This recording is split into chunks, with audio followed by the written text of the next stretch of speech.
Donc, je continue sur le sujet du travail.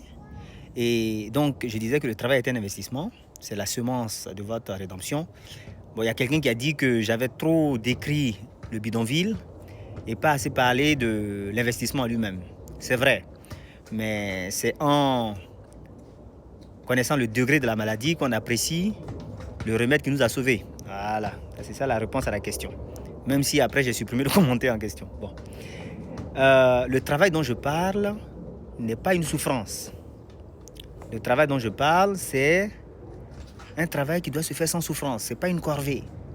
Si votre travail devient une souffrance, ça veut dire qu'il y a quelque chose qui ne va pas.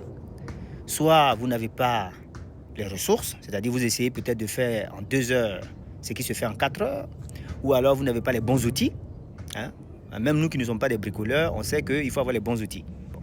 Ou alors vous avez les bons outils, mais vous ne savez pas les utiliser. Bon, il y a un problème de formation. Hein?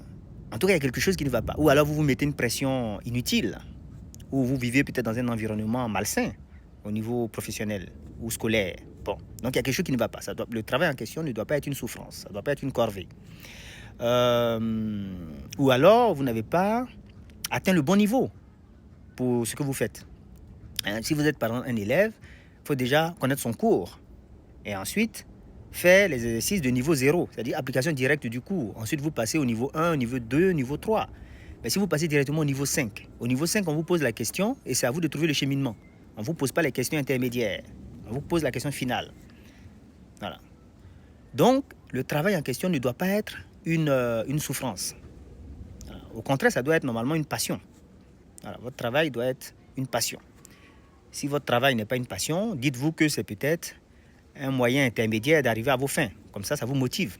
Ou alors, mettez le travail en question dans une perspective plus grande. Hein? Par exemple, si vous balayez les rues, vous pouvez dire que vous participez, et ce qui est vrai, hein, vous participez à la propreté et à la beauté et surtout à la santé de vos concitoyens. Ben oui, parce que le jour où vous arrêtez de balayer les rues, on ne pourra pas vivre. Hein? Voilà. Si vous travaillez, par exemple, comme moi je l'ai fait, vous travaillez dans une raffinerie de pétrole, mais en fait, ce que vous faites en réalité, c'est que vous permettez aux gens d'avoir du carburant dans leur voiture. Voilà, vous alimentez des milliers de personnes, voire des millions de personnes en carburant. Donc, en fait, votre travail ne se limite pas au périmètre de ce que vous faites au quotidien. Il y a un impact sociétal, en fait. Voilà. Et si vous mettez ça dans cette perspective-là, vous avez une motivation supplémentaire pour aller travailler.